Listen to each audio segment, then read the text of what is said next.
നമസ്കാരം. മിഡിൽ ഈസ്റ്റിൽ എന്തൊക്കെയാണ് പ്രധാനപ്പെട്ട വാർത്തകളെന്ന് നോക്കാം. ആദ്യമായിട്ട് പോകേണ്ടത് അത് തീർച്ചയായിട്ടും ഇസ്രയേലിലേക്ക് തന്നെയാണ്. ഇസ്രയേൽ ആദ്യമേ പറഞ്ഞിരുന്നത് ഞങ്ങൾ ബോർഡറുകൾ അവയൊന്നും തുറക്കില്ല എന്ന് പറഞ്ഞിരുന്ന അതേ ഇസ്രയേൽ തന്നെ ഇപ്പോൾ ബോർഡറുകൾ തുറക്കുന്നുണ്ട്. അതുപോലെ തന്നെ മറ്റൊരു വാർത്ത സൗദി അറേബ്യയിൽ നിന്ന് വരുന്നുണ്ട്. സൗദി അറേബ്യയുടെ ക്രൗൺ പ്രിൻസ് ആയിട്ടുള്ള മുഹമ്മദ് ബിൻ സൽമാൻ അടുത്ത മാസം അമേരിക്ക സന്ദർശിക്കാൻ പോവുകയാണ്. അതുപോലെ തന്നെ അമേരിക്കയിലെത്തി അദ്ദേഹം ഒരു കരാറിൽ, ഒരു സുപ്രധാനമായിട്ടുള്ള കരാറിൽ ഒപ്പിടാനായിട്ടുള്ളൊരു സാധ്യതയും കൂടുതലാണ്. ആദ്യത്തെ റിപ്പോർട്ട് തീർച്ചയായിട്ടും ഇസ്രയേലിനെ കുറിച്ച് തന്നെയാണ്. ഇസ്രയേൽ ഇപ്പോൾ ഗസയിലേക്ക് സാധന സാമഗ്രികളെല്ലാം കയറ്റി വരുന്ന ട്രക്കുകൾ അവ കടത്തിവിട്ട് തുടങ്ങി എന്നാണ് വാർത്തകൾ പുറത്തു വരുന്നത്. ഇതിനു മുമ്പ് ബോർഡറുകളിൽ ഇത്തരം ട്രക്കുകൾ, അതായത് ഗസയ്ക്ക് ആവശ്യമായിട്ടുള്ള ഭക്ഷണം, കുടിവെള്ളം, അതുപോലെ തന്നെ മെഡിസിൻ ഇവയെല്ലാം കൊണ്ടുവരുന്ന ട്രക്കുകളെ ബോർഡറിൽ തന്നെ ഇസ്രയേൽ തടഞ്ഞു വെച്ചിരിക്കുന്ന ഒരു കാഴ്ചയായിരുന്നു നമ്മൾ കണ്ടിരുന്നത്. എന്നാൽ ഇപ്പോൾ ഇസ്രയേൽ മുട്ടുമടക്കിയിരിക്കുകയാണ്. ഇസ്രയേൽ ഇപ്പോൾ കരീൻ ഷാലോം ക്രോസിംഗ്, ഈ ഒരു ക്രോസിംഗ് ആണ് ഇപ്പോൾ തുറന്നു കൊടുത്തിരിക്കുന്നത്. സമ്മർദ്ദം അത് വളരെയധികം കൂടിക്കൂടി വന്നപ്പോഴാണ് ഇസ്രയേൽ ഈ ഒരു ബോർഡർ ഇപ്പോൾ തുറന്നു കൊടുത്തിരിക്കുന്നത്. ഇതേ ബോർഡർ കുറച്ച് ദിവസങ്ങൾക്ക് മുമ്പ് ഇസ്രയേൽ തന്നെ അടച്ചതാണ്. അതിന് കാരണമായി ഇസ്രയേൽ പറഞ്ഞ ഒരു കാര്യമുണ്ട്, അതായത് ഹമാസ് കരാർ ലംഘനം നടത്തുകയാണ്, അതുകൊണ്ട് ഞങ്ങൾ ഈ ഒരു ബോർഡർ അത് അടച്ചിടുകയാണ് എന്നാണ്. എന്നാൽ ഹമാസ് ഇതിനോട് പ്രതികരിച്ചിരുന്നു.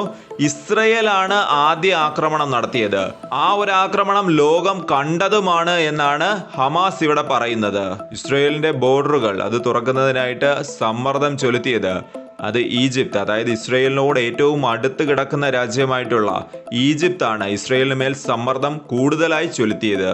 അതുപോലെ തന്നെ നമുക്കറിയാവുന്ന ഒരു കാര്യമാണ്, ഈ സമാധാന ശ്രമങ്ങൾക്കെല്ലാം തന്നെ ഏറ്റവും കൂടുതൽ മധ്യസ്ഥത വഹിച്ചിട്ടുള്ളതും ഇതേ ഈജിപ്ത് തന്നെയാണ്.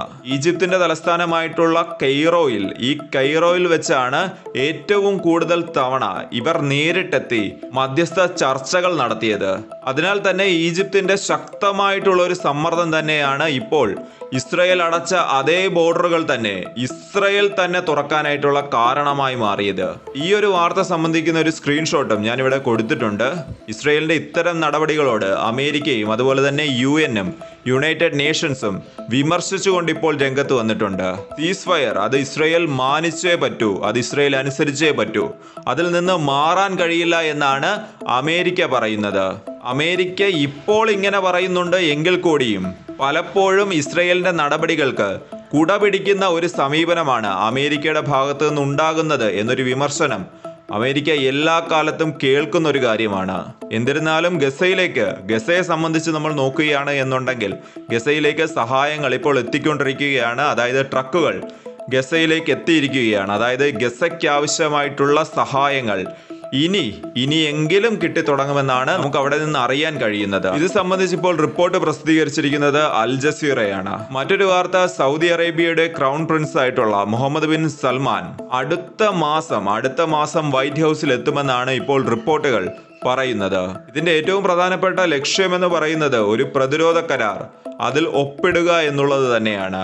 അതായത് ഈ ഒരു പ്രതിരോധ കരാറിൽ പറയുന്നത് സൗദി അറേബ്യക്കെതിരെ എന്തെങ്കിലും ഒരു ആക്രമണം എപ്പോഴെങ്കിലും ഉണ്ടാകുകയാണ് എന്നുണ്ടെങ്കിൽ അത് അമേരിക്കക്കെതിരായിട്ടുള്ള ഒരു ആക്രമണമായി കാണണം എന്നാണ് ഈ ഒരു കരാറിൽ പറയുന്നത്. നമ്മൾ സൗദിയുടെയും അതുപോലെ തന്നെ അമേരിക്കയുടെയും ഒരു ചരിത്രം എടുത്തു നോക്കിയാൽ ഈ രണ്ട് രാജ്യങ്ങളും തമ്മിൽ വളരെയധികം സൗഹൃദമുള്ള, സ്പെഷ്യലി മിഡിൽ ഈസ്റ്റിന്റെ ഒരു സാഹചര്യം എടുത്തു നോക്കിയാൽ തന്നെ അറിയാൻ പറ്റും, സൗദിയും അമേരിക്കയും വളരെ അടുത്ത സുഹൃത്തുക്കളാണ്.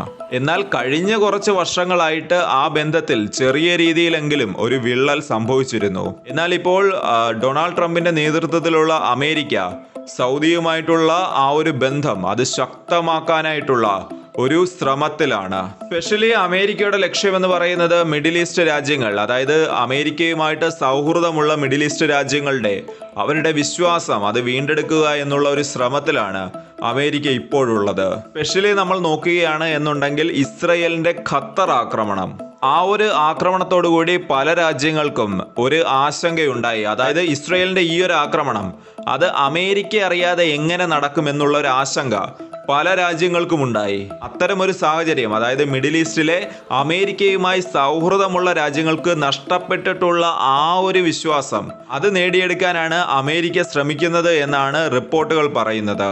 എന്നാൽ ഇറാനും തുർക്കിയും ഈ ഒരു കരാറിനെ അത്ര നല്ല രീതിയിലല്ല, അവരൊരു ആശങ്കയോടുകൂടി തന്നെയാണ് ഈ ഒരു കരാറിനെ കാണുന്നത്. അവർ കരുതുന്നത്, അതായത് ഇറാനും തുർക്കിയും കരുതുന്നത്, ഇത് അമേരിക്കൻ സാന്നിധ്യം അത് സൗദി ആ ഒരു മേഖലയിൽ ഇത്തരം ഒരു കരാറിലൂടെ വർദ്ധിക്കാനായിട്ടുള്ള ഒരു സാധ്യത ഇവർ കാണുന്നുണ്ട്. ഓൾറെഡി നമുക്കറിയാം അമേരിക്കയുടെ ഒരു ബേസ് അത് സൗദി അറേബ്യയിലുണ്ട്, അതായത് പ്രിൻസ് സുൽത്താൻ എയർബേസ്, അതായത് അമേരിക്കയുടെ ഒരു എയർബേസ് സൗദി അറേബ്യയിലുണ്ട്. എന്നാൽ ഈ കരാർ അത് യാഥാർത്ഥ്യമായാൽ അമേരിക്കൻ സാന്നിധ്യം സൗദിയിൽ ശക്തമാകുമെന്നുള്ളതാണ് ഇപ്പോൾ ഈ രണ്ട് രാജ്യങ്ങളും, അതായത് ഇറാനും തുർക്കിയും ആശങ്കപ്പെടുന്നത്.